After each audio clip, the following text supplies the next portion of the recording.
You know that feeling when she takes 3 hours to reply instead of 30 minutes and your chest tightens like someone's gripping your heart? You check her online status, see she's active, and your mind races through every possible reason she's ignoring you. You draft a message, delete it, draft another, finally send something casual, but your anxiety is screaming. That knot in your stomach when she mentions a male coworker, the suffocating need to know if she still loves you, the panic when she needs space. You tell yourself you're just being a caring boyfriend, but deep down you know something's off. This constant anxiety is destroying your relationships faster than any cheating ever could. Good women feel suffocated and leave. Toxic women smell your desperation and use it to control you.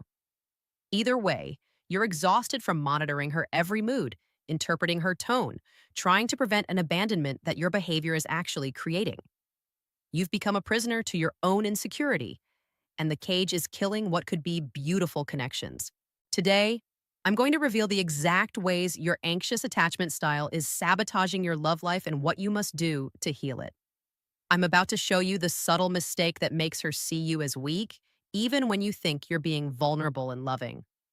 As a psychologist who works with men battling these patterns daily, I've seen how anxious attachment destroys potentially great relationships. If you've ever lost sleep wondering if she still wants you, drop a yes in the comments and hit subscribe because this message will change your relationships forever. The first way anxious attachment sabotages your love life is through your desperate need for constant reassurance. You think asking, "Do you still love me?" or "Are we okay?" shows you care. You believe that expressing your insecurities means you're being vulnerable and open. Here's the brutal truth that women will never tell you directly. Every time you seek reassurance, you're announcing that you don't believe you're worthy of love. You're literally training her to see you as insecure. When you constantly need her validation, you're putting your emotional stability in her hands, making her responsible for your self-worth. Think about James, who texts his girlfriend Sarah constantly throughout the day. "Missing you, baby. You okay? You seem quiet." By noon, he's sent 15 messages to her 3 responses. When she doesn't reply immediately, he spirals. Did I do something wrong? Sarah, who was simply busy at work, now feels exhausted before even getting home. She starts dreading his texts because each one comes with an emotional obligation she didn't sign up for. The danger here is massive. Women aren't attracted to men who need constant emotional maintenance. They want a partner, not a project. When she has to constantly prop up your ego, she loses respect. And once respect dies, love follows shortly after. You become the needy child in the relationship dynamic instead of the masculine presence she craves. She starts seeing you as another responsibility rather than her rock. The solution is implementing what I call the 24-hour rule. When you feel that urgent need for reassurance, wait 24 hours. 9 times out of 10, the anxiety passes and you realize the problem was in your head. Build your worth through accomplishments outside the relationship. Hit the gym harder, close that business deal, master that skill. Your value must come from within, not from her responses. When you generate your own validation, you become magnetic instead of draining. The second sabotaging behavior is emotional fusion, where you completely lose your identity in the relationship. You think true love means becoming one person. You adopt her interests, abandon your friends, mirror her moods. What's actually happening is you're using the relationship to avoid dealing with your own emptiness. You're trying to fill an internal void with external validation. When you lose yourself, you become an emotional parasite feeding off her energy. I worked with Michael, who dropped his gym routine, lost touch with his friends, abandoned his business ideas, all because his girlfriend wasn't into these things. 6 months in, he wasn't Michael anymore. He was just Jennifer's boyfriend. His entire emotional state depended on hers. When she was happy, he was ecstatic. When she was upset, his world crumbled. When she mentioned needing space, he panicked because without her, he didn't exist. The man Jennifer fell for had completely disappeared, replaced by an anxious shadow who needed her permission to breathe. This fusion is relationship poison. Women are attracted to men with their own mission, their own life. When you abandon yourself, you become boring and predictable. There's no mystery, no challenge, no growth. She wanted a partner to complement her life, not a dependent who needs her to function. The masculine and feminine need polarity to create attraction. But when you fuse with her, you create emotional incest instead of romantic tension. The antidote is maintaining your identity ruthlessly. Keep your hobbies, friends, and goals. If she doesn't like your core interests, she's not your woman. Schedule deliberate time apart. Pursue things she has zero interest in. Have opinions that differ from hers and stand by them. Create boundaries around your time and energy. When she sees you have a life outside of her, she'll respect you more and actually want to be part of your world instead of feeling responsible for being your entire universe. The third pattern destroying your relationships is hypervigilance and playing emotional detective. You believe monitoring her every mood will help you prevent problems. You analyze her tone, her body language, how long her kisses are. Every micro expression becomes evidence in your mental court case about whether she still loves you. The truth is, you're creating problems that don't exist. Your paranoid surveillance pushes her away. This hypervigilance isn't protection, it's projection of your fears onto her every action. You're so busy looking for signs of trouble that you're actually manufacturing the trouble yourself. David's girlfriend Emma comes home tired from a brutal day at work. Instead of giving her space, David immediately starts his interrogation. What's wrong? Are you mad at me? You seem different. Did something happen? Is it us? Emma says she's just tired, but David doesn't believe her. He follows her around the apartment, analyzing her every move, asking probing questions, trying to read between lines that don't exist.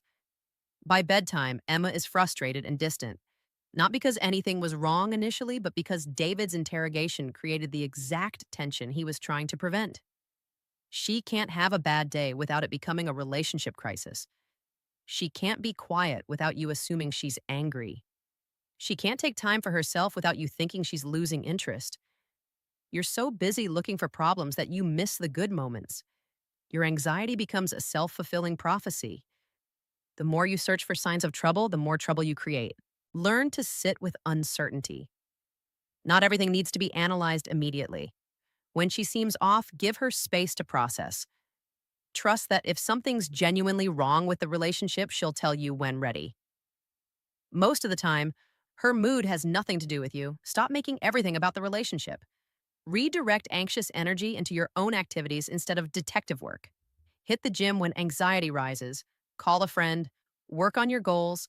Let her come to you when she's ready instead of forcing emotional availability she doesn't have in that moment.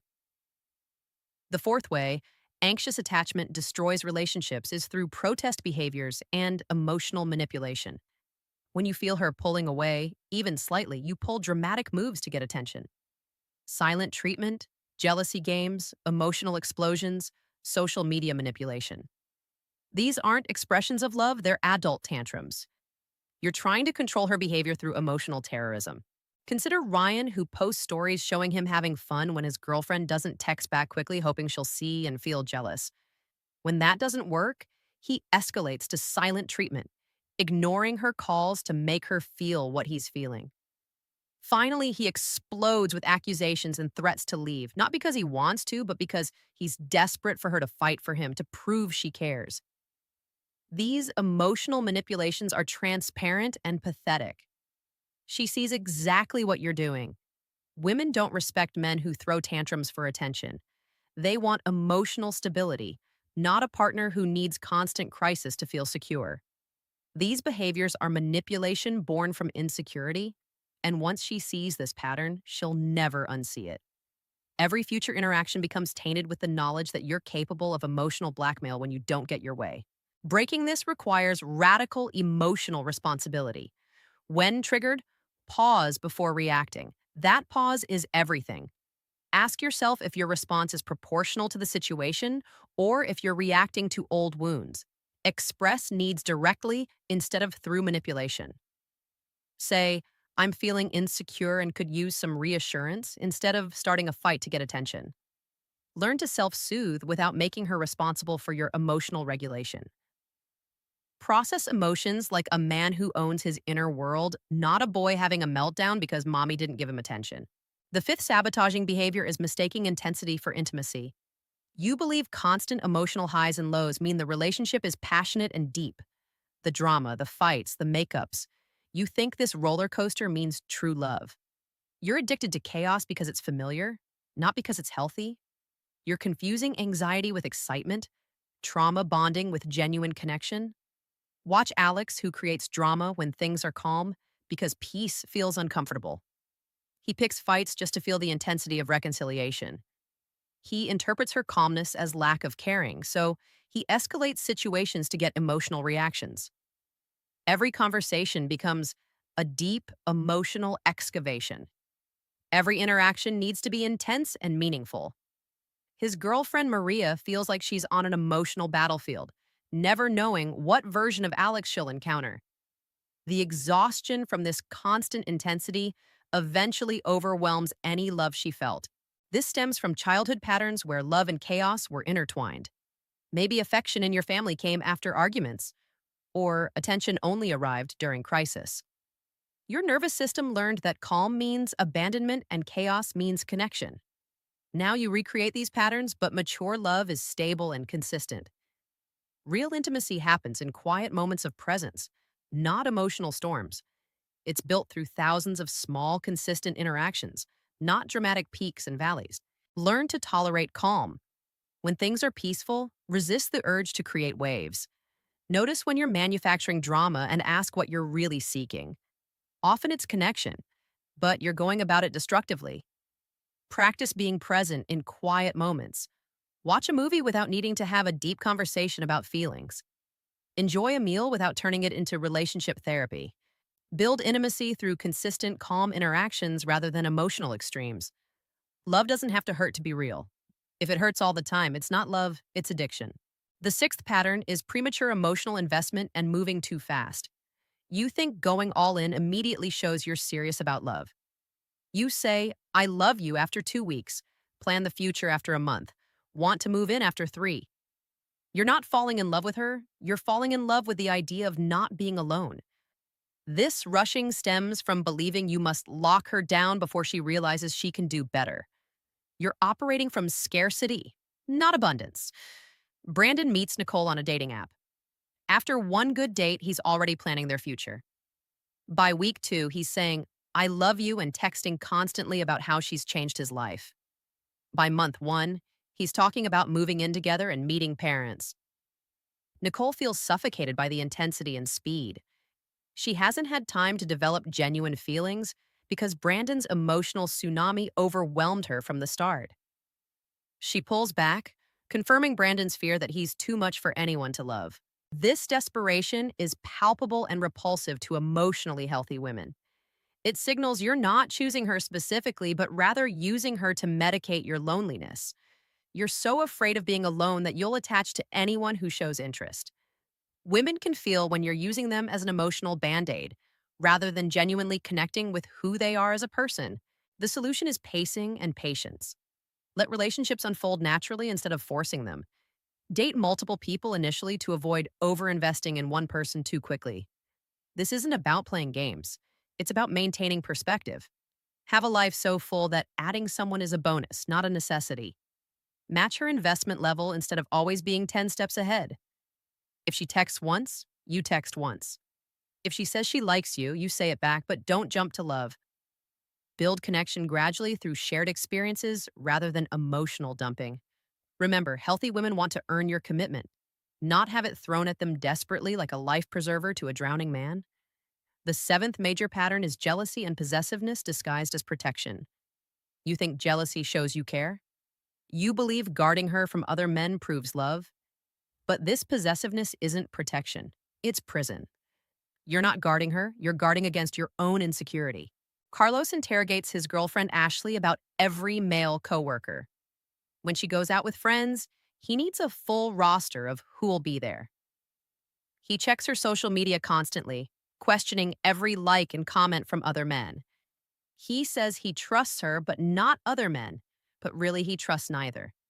He creates rules about what she can wear, where she can go, who she can see. Ashley feels like she's under surveillance, not in a relationship. She starts hiding innocent interactions to avoid his reactions, which only feeds his suspicion more. This jealousy communicates that you don't trust her judgment, that you see her as property to guard, that you're so insecure you can't handle her existing around other men. Strong men aren't threatened because they know their worth. When you act jealous, you're advertising your inadequacy. You're literally telling her and the world that you know other men are better options. You're marketing your own inferiority. Build unshakable self worth. When you know your value, you don't fear competition. Trust her until she gives you concrete reason not to.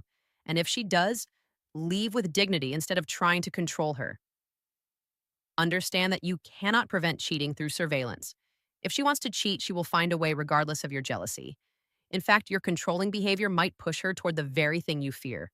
Focus on being the best version of yourself instead of guarding against other men. Let her have male friends, go out without you, live her life. A woman who feels free in a relationship has no reason to seek freedom from it. The eighth sabotaging behavior is your inability to handle conflict without catastrophizing. You believe every disagreement means the relationship is ending. A simple argument about dishes becomes a sign you're incompatible. A request for more date nights becomes evidence she's falling out of love. You either avoid conflict entirely to keep the peace or blow it up into dramatic proportions. Jeremy's girlfriend Rachel mentions he hasn't been helping with chores. Instead of hearing the specific issue, Jeremy spirals. You think I'm a terrible partner. You're going to leave me. This is the beginning of the end. He either apologizes profusely for things that don't need apologies or becomes defensive and turns himself into the victim. Every conflict becomes about soothing his anxiety rather than addressing the actual issue. Rachel stops bringing up problems because Jeremy's reactions are exhausting. Resentment builds silently until she explodes or leaves, and Jeremy never saw it coming because she stopped communicating to avoid his catastrophizing. This pattern kills relationships slowly. Problems don't disappear because you ignore them, they metastasize. When you catastrophize every disagreement, your partner stops feeling safe to express needs. The relationship becomes superficial because real issues can't be addressed. You're so focused on avoiding abandonment that you create emotional abandonment through lack of genuine communication. Learning healthy conflict is essential. Understand that disagreement doesn't mean disaster. Healthy couples argue, they just do it productively.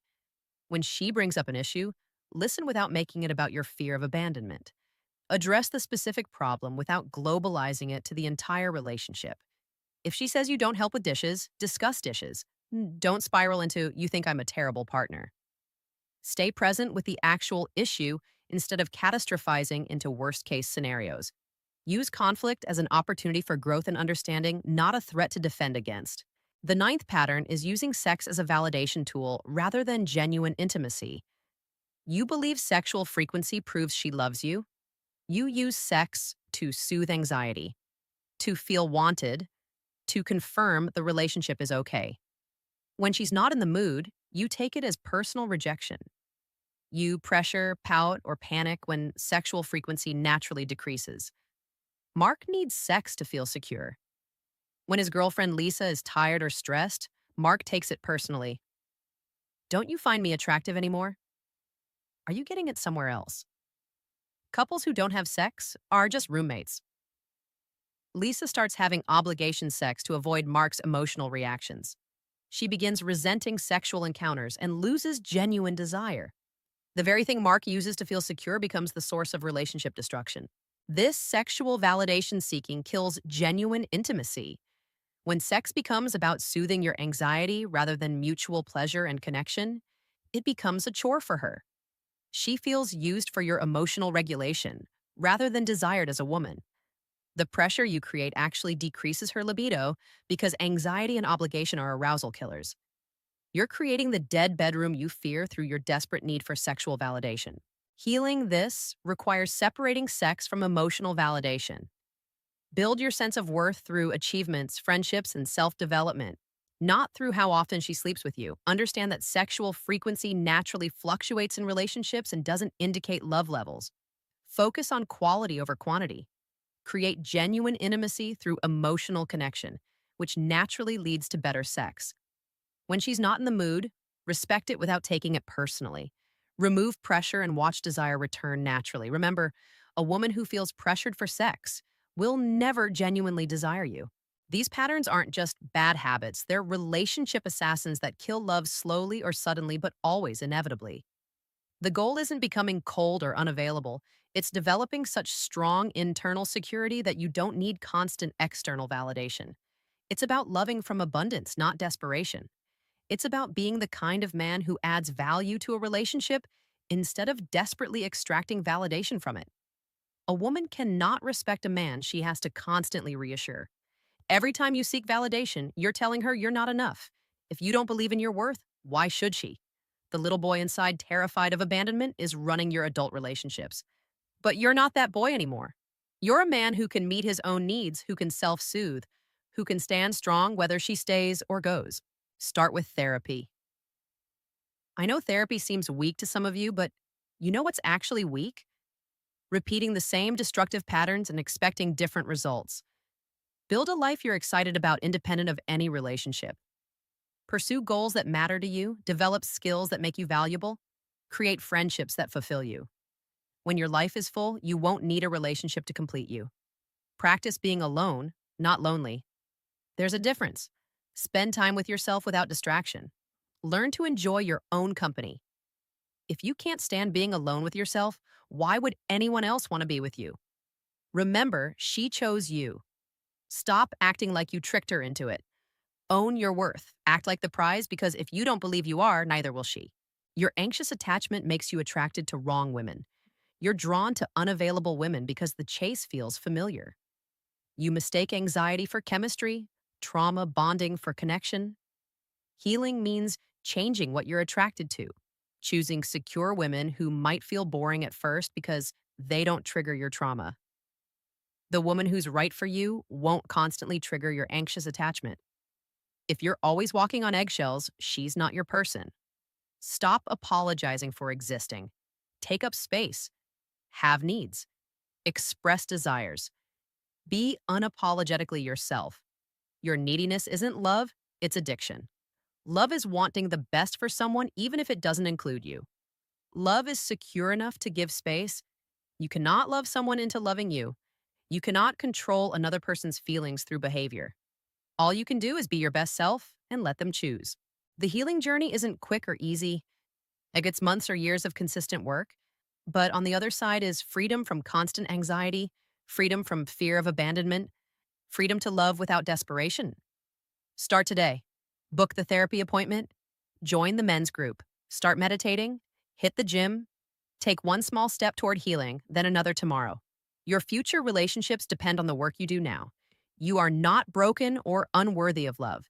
You're a man with wounds that can heal, patterns that can change. Your anxious attachment developed to protect you as a child. Thank it for trying to keep you safe, then let it know you don't need that protection anymore. The strongest thing you can do is admit you need help and get it. The most attractive thing you can do is know your worth without needing anyone to confirm it. If this resonated, if you saw yourself in these patterns, hit subscribe right now. Like this video and share it with a brother who needs to hear this. The world needs more men who've done their healing work, who can love from security, who can build healthy relationships. Remember, the goal is to love from fullness, not emptiness, to choose from security, not desperation. This work isn't just about getting a woman. It's about becoming the man you're capable of being. That healed, secure version of you is unstoppable.